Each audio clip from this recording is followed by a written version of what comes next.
kahrolsun İsrail, kahrolsun İsrail, kahrolsun İsrail, kahrolsun İsrail. Filistin özgürdür, özgür kalacak. Filistin özgürdür, özgür kalacak. Kahrol İsrail. Hani İdris geldi? Bugün 209.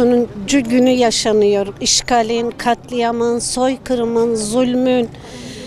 Dönüp yeryüzüne baktığımızda gerçekten hem ömrümüzün yettiği dönemler bir sürü savaşlar gördük. Irak-İran savaşı gördük, Afganistan savaşı gördük, işte Çeçenya gördük ama böyle bir zulmü yeryüzü görmedi.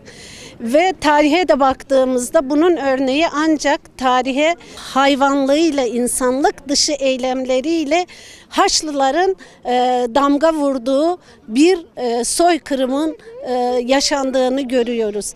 Ve bu soykırım biliyorsunuz ki 7 Ekim'de başladı. Şu anda Filistinli 2 milyon insan refaha doğru hapsedilir ve insanlık dışı şartlarda yaşam koşulları içerisinde hayatlarını devam ettirmek zorunda kaldılar. Ama İsrail bununla da yetinmiyor. Çünkü İsrail hiçbir zaman yetinmedi. Siyonizm hiçbir zaman yetinmedi. 1948'den bugüne kadar 500 küsür saldırı yapıldı ve bu saldırılarda binlerce, milyonlarca insanlar şehit oldu. Milyonlarca insan yerinden, yurdundan oldu. Şu anda refaha sığınmış 2 milyondan fazla mazlum, mahzun, kahraman Filistinli. Orası da onlara çok görülüyor ve biliyoruz ki İsrail bir taraftan hava saldırılarını devam ettirirken diğer taraftan refaha yönelik kara saldırıları planlıyor. Ve şu anda İsrail'in bunu ağırdan almasının sebebi Hamas'ın, Gassam Tugaylarının onları köşeye sıkıştırmış olmasıdır. Yoksa İsrail şu anda kara saldırılarını şimdiye kadar çoktan yapmış ve kalan o bir avuç Müslümanı da şehadetle buluşturup cennete göndermiş olacaklardı. Niye olmasın? Çünkü dünya Müslümanları kör, sağır ve dilsiz olmuş. 56 İslam ülkesinden çıt yok, ses çıkmıyor. Herkes işte barışçıl yollarla problem çözülsün diye afaki sözler sarf ediyor. Ben bunların tamamen hamasi söylemler olduğuna inanıyorum ve Müslümanların artık oturup da bu problem masada çözülsün diye bekleme süreçlerini çoktan geride bıraktığına inanıyorum. Öbür taraftan bakıyoruz, dünyanın belki en yoksul, en fakir ülkesi olan Yemen bu konuda ortaya koyduğu inisiyatif dünyaya örnek olacak bir inisiyatiftir. Bizim artık harekete geçmemiz lazım.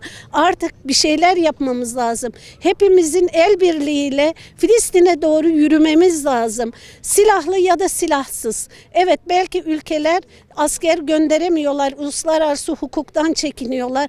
Ama ülkeler İsrail'le ticaretini kesse, Arap ülkeleri İsrail'e petrol vermeyi bir hafta kesse İsrail ne yapacak? Ya da diğer ülkeler İsrail'i beslemekten sebzesiyle, meyvesiyle, demir çeliğiyle, işte tahılıyla İsrail'i beslemekten vazgeçse İsrail ne yapacak?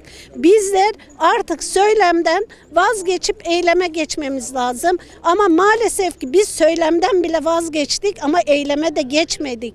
Dünyaya bakıyoruz, Amerika'ya bakıyoruz, gayrimüslim dediğimiz, beğenmediğimiz, gördüğümüzde selam vermediğimiz insanlar mallarını, canlarını, eğitimlerini, geleceklerini feda ederek Filistin'in yanında, İsrail'in karşısında olmayı göze alabiliyorlar. Ama biz Müslümanlar olarak maalesef ki bunu yapmıyoruz.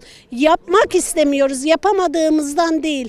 İmanın olduğu yerde imkan vardır ve Allahu Teala onlara yardım etme imkanı muhakkak ki bir şekilde 56 ülkeye bahşederdi diye inanıyorum. Ama bu bir izzettir. İzzeti istemek gerekiyor. Zillete maruz kalınır ama izzet istenir. Allah bizi bu izzete talip olan bir ümmet etsin ve bizi düştüğümüz yerden Filistin mücadelesi vesilesiyle yeniden dirilip ayağa kalkmayı bize nasip etsin. Biz Filistin'e bir şey yapmadık ama onlar bize çok şey öğrettiler. Allah onlardan razı olsun. Katil İsrail, Filistin'den defol! Katil İsrail!